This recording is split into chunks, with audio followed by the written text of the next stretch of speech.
Hello guys, welcome back to my channel Bengali girl non Bengal talk মিষ্টি ঝাল ব্লগে তোমাদের অনেক অনেক অনেক ওয়েলকাম। তো বন্ধুরা, আগের ব্লগে তোমাদের সাথে শেয়ার করেছি বিহারের জার্নি খুবই কষ্টকর ছিল, তারপরেরটাও শেয়ার করছি বিহারের জার্নি প্লাস আমাদের বিহারে আসার কারণ, আমাদের ব্রাইডালকে দেখাবো, আমার ননদকে দেখাবো। তো যাই হোক বন্ধুরা, ট্রেন তো থেমে থেমে আমাদেরকে এত কষ্ট দিয়েছে কি বলবো, মানে চোখের জলে নাকের জলে হয়ে গেছি এবারে বিহার পৌঁছাতে, আর সেরকম পেটের খিদে। তো অনেক কিছুই খেয়েছি, তার মধ্যে এটা খেলাম লাস্ট হচ্ছে খাস্তা কচুরি চাটনি দিয়ে। আর এখন বাজে প্রায় তোমার 4টে সাড়ে 4টে মতন বাজে। ট্রেন টোটাল 5.5 ঘন্টা লেট ছিল, মানে থেমে থেমে এসেছে ট্রেন। মানে আমাদের বেসিক্যালি বলতে পারো বন্ধুরা যে আমাদের কান্না অলমোস্ট বেরিয়ে এসেছিলো। মনে হচ্ছে ট্রেনওয়ালার সাথে গিয়ে মারপিট করে দিই, মানে ড্রাইভারের সাথে গিয়ে, না হলে হচ্ছে খুব মানে ইয়ে করি, মানে কান্নাকাটি লাগিয়ে দিই। তো যাই হোক বন্ধুরা, সব কিছু শেষে ফাইনালি এই যে আমরা লাগেজ একদম বের করে নিয়েছি, আর জাস্ট মানে বেরোনোর একটু আগে। আর দেখতেই পাচ্ছ এত জোরে হাওয়া দিচ্ছে, আর হাওয়ার মধ্যে এতটাই গরম ভাব, কিন্তু কিছু করার নেই। মনে এটাই এক্সাইটমেন্ট যে অনেক দিন পর অনেক ভালো মানুষগুলোর সাথে দেখা করব। আর এই যে আমার বিহারি বাবু, দেখো বিহারের যেটা গালায় গামছা নিয়ে নিয়েছে। তো ফাইনালি আমরা জনকপুর রোড, মানে আমাদের বাড়ির যে লাস্ট স্টেশন, এখান থেকে গাড়ি বুক করে আমরা আমাদের বাড়ি যাই। তো ওখানে নেমে গেছি। এখান থেকে এবার আমাদের একটা টোটো বা অটো বুক করব। এই যে টোটো বুক করে নিয়েছি, আর আমি আমার লুকে চলে এসেছি, মানে মাথা মুখে হচ্ছে দিয়ে দিয়েছি মাস্ক, আর মাথায় ওড়না। তো মুখ তো পুরো ঢেকেই নেবো ওড়না দিয়ে। আর মাস্কটা এই জন্য দিয়েছি, রাস্তাতে প্রচুর ধুলো উঠছে বন্ধুরা, রাস্তার অবস্থা খুবই ডেঞ্জার, মনে হবে এক্ষুনি কোমর হাত পা ভাঙে অবস্থা।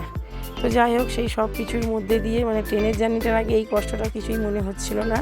আর দেখতেই পাচ্ছ পাহাড়ের ওপর থেকে দোল খেতে খেতে ফাইনালি আমরা আমাদের ঘরে পৌঁছেছি। আর এইটা হলো আমার সন্ধ্যেবেলার লুক। আমরা পৌঁছেছি ওই 5:30 6টা। বিয়ের আর কোনো রিচুয়ালেই আমরা সাথ দিতে পারিনি, ফাইনালি এটা চলে এসছে। বউ যখন, মানে আমার ননদ যখন আসছে ঘর থেকে স্টেজে, তো আমি প্রচুর টায়ার্ড হয়ে গেছিলাম। আর এখানে আমি যেহেতু বউমা, তো আমি যখন তখন বাইরে বেরোতে পারি না, ওই জন্য ভিডিও এঁকে থাকে বলেই আমি ক্লিপ নিয়েছি। তো একটু আমার অসুবিধা হতে পারে বন্ধুরা, তো তোমরা প্লিজ দেখো। আর কালকে তো নেটের প্রবলেমের জন্য ভিডিও আপলোড করতেই পারিনি, তো আজকে করছি বন্ধুরা। আর আজকেও নতুন জায়গায় ঘুরতে যাচ্ছি, আজকেরও ব্লগ শ্যুট করে রাখবো তোমাদের জন্য। তো এই যে দেখো, এইভাবে মানে ওড়না মাথায় দিয়ে আর বউ নিয়ে আসছি। আর এই বউ ননদকে কিন্তু আমিই সাজিয়েছি বন্ধুরা, যেটা বললাম তোমাদেরকে। আর তোমাদেরকে শেয়ার করা হয়নি এগুলো, কিন্তু সত্যি কথা বলতে আমিই সাজিয়েছি। আর এই হলো আমাদের বরবাবু, আর এটা হলো স্টেজ। আর এখানে দেখতেই পেলে আমি লেহেঙ্গা পরে আছি।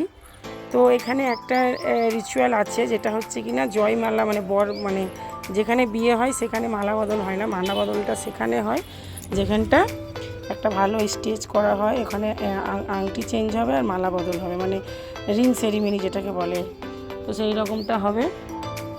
তো দেখো এখানে মালা বদল হয়ে গেছে, বাট মালা দিয়ে পোজ দেওয়ারই হচ্ছে।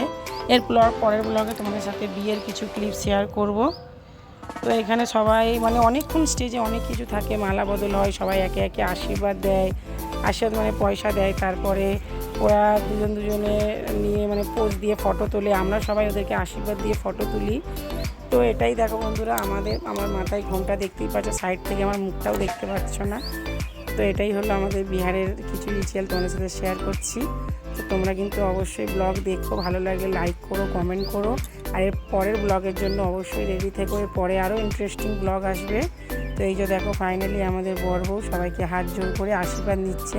এবার একে একে তো সবার কাছে গিয়ে আশীর্বাদ নিতে পারে না, এখানে অনেক বরযাত্রী আছে, কন্যাযাত্রী আছে, তো ওই জন্য সবার পা ছুঁয়ে আশীর্বাদ, মানে দূর থেকে আশীর্বাদটা নিয়ে নিচ্ছে। তো চলো, আজকে ব্লগটা এতটাই, ছোট্ট করে শেয়ার করলো, ভালো লাগলে অবশ্যই